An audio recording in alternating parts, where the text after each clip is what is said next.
उस सुबह मैं स्कूल के लिए काफ़ी देर से चला और डांटे जाने के लिए बहुत भयभीत था, क्योंकि एमएमएल ने कहा था कि वह हमसे पार्टिसिपल्स के बारे में क्वेश्चंस पूछेंगे और मैं पार्टिसिपल्स के बारे में एक भी वर्ड नहीं जानता था।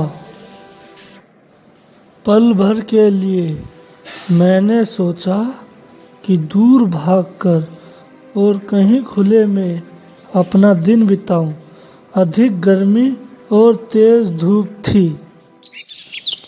बर्ड्स ट्री के किनारे चहचहा रहे थे और खुली जगह में पर्शियन सोल्जर्स ड्रिल कर रहे थे। यह ज़्यादा टेम्पटिंग था पार्टिसिपल्स के रूल से, बट मैंने इसे रजिस्ट किया और स्कूल के लिए तेज़ी से चला। जब मैं सूचना बोर्ड के पास से गुजरा तो वहाँ लोगों की भीड़ थी। पिछले 2 साल से सभी बुरे समाचार वहीं से आ रहे थे। लोस्ट बैटल के, सेना में जबरन भर्ती के और सेना पद अधिकारियों के नियम। मैंने बिगड़ रुके स्वयं से पूछा, आज क्या वजह हो सकती है?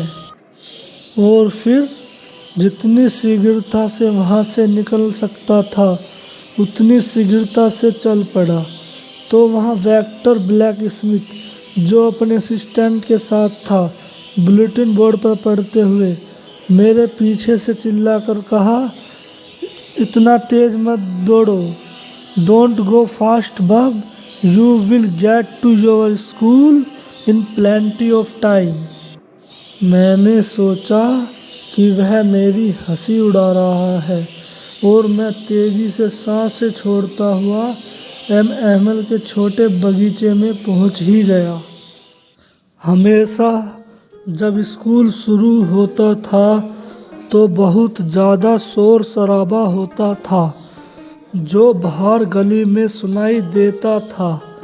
बेंचों के खोलने और बंद करने का शोर, सभी का साथ मिलकर पाठ्यक्रम दोहराना, ऊंची आवाज़ में और भी अच्छा समझने के लिए अपने हाथों को हमारे कानों पर रखना और अध्यापक का डंडा जोर से मेज पर बजता हुआ। लेकिन आज इतना सन्नाटा सा छाया हुआ था जैसे कि कुछ रविवार की सुबह में होता है। मुझे लगा था कि मैं उस शोरगुल में से होते हुए बिना किसी को दिखे हुए अपनी डेस्क तक पहुंच जाऊंगा। खिड़की के जरिए मैंने अपने दोस्तों को देखा जो पहले से अपनी जगह पर थे और एमएमएल के हाथों में आयरन रूलर था जो कि काफ़ी डरावना था और वह इधर उधर घूम रहे थे। मैंने दरवाज़ा खोला और सबके सामने अंदर चला गया। आप इसका अनुमान लगा सकते हैं कि मैं कितना शर्मसार और भयभीत हुआ था, मगर कुछ नहीं हुआ था। एमएमएल ने मेरी ओर हमदर्दी से देखा और अपनी जगह पर जल्दी जाओ छोटे फ्रैंक, हम तुम्हारे बगैर ही शुरू करने जा रहे थे। मैं बेंच पर बैठ गया।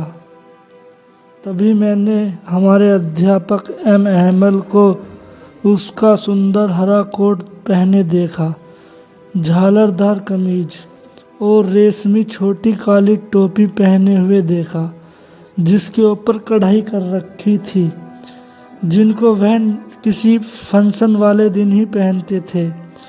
इसके अतिरिक्त पूरे स्कूल में अजीब और गंभीर दिखाई दे रहा था।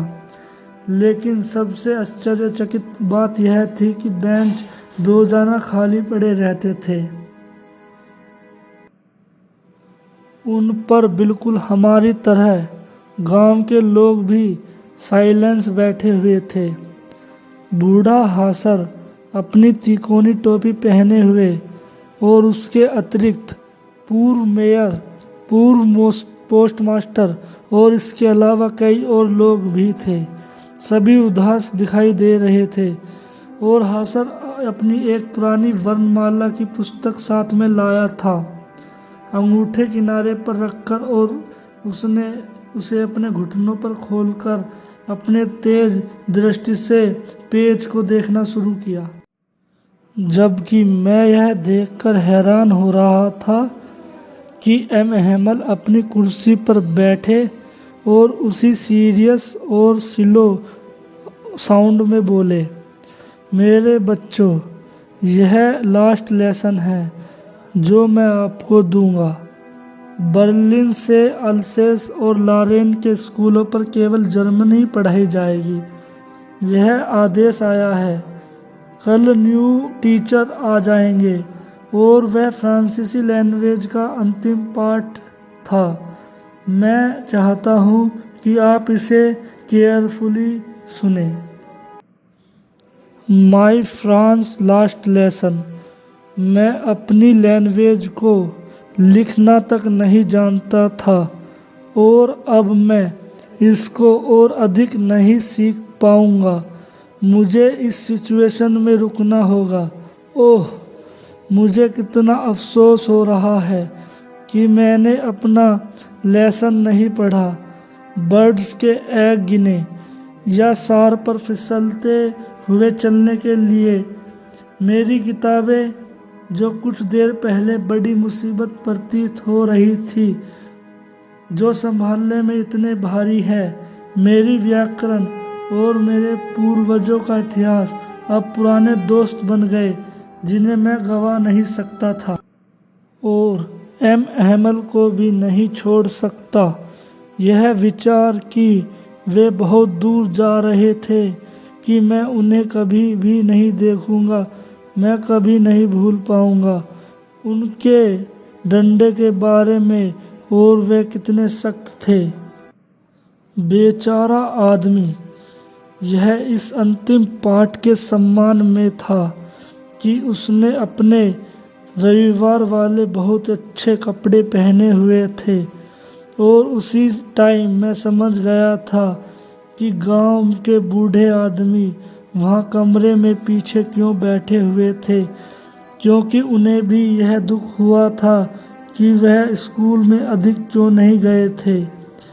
यह सब हमारे अध्यापक को धन्यवाद करने का तरीका था, उनकी निष्ठापूर्वक नौकरी के लिए, और इस देश के प्रति सम्मान दिखाने का तरीका था जो अब उन लोगों को नहीं रहा। जबकि यह सब मैं सोच ही रहा था, मैंने सुना कि मेरा नाम बोला गया है। अब मेरी बारी थी कुछ सुनाने के लिए। बिना किसी गलती के ऊंचे तथा स्पष्ट वर्ड में पार्टिसिपल्स के उन डरावने रूल्स को बोलने के लिए मैं एलिजिबल नहीं था, परंतु मैं शुरुआती शब्दों में ही उलझ गया और वहीं पर खड़ा रहा, मेरे डेस्क को पकड़े हुए। मेरे दिल की धड़कन बढ़ रही थी और मुझे ऊपर देखने का भी साहस नहीं था। मैं तुम्हें डांट नहीं लगाऊंगा छोटे फ्रेंड्स, तुम बहुत बुरा फील कर रहे होंगे। देखो बात क्या है, प्रतिदिन हम स्वयं से कहते हैं, वाह मेरे पास अभी काफ़ी वक्त है, मैं इसे कल सीख लूँगा, और अब देखो हम कहाँ तक पहुँच गए हैं। अल्सेस की जनता के साथ यह सब की बड़ी समस्या है कि वह आने वाले दिनों पर लर्निंग छोड़ते रहते हैं।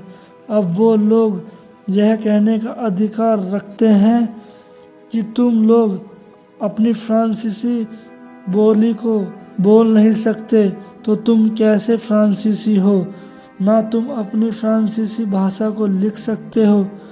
मगर तुम अकेले इस चीज़ के लिए दोषी नहीं हो, हम सभी अपने व्यवहारों की वजह से इस चीज़ के लिए दोषी हैं।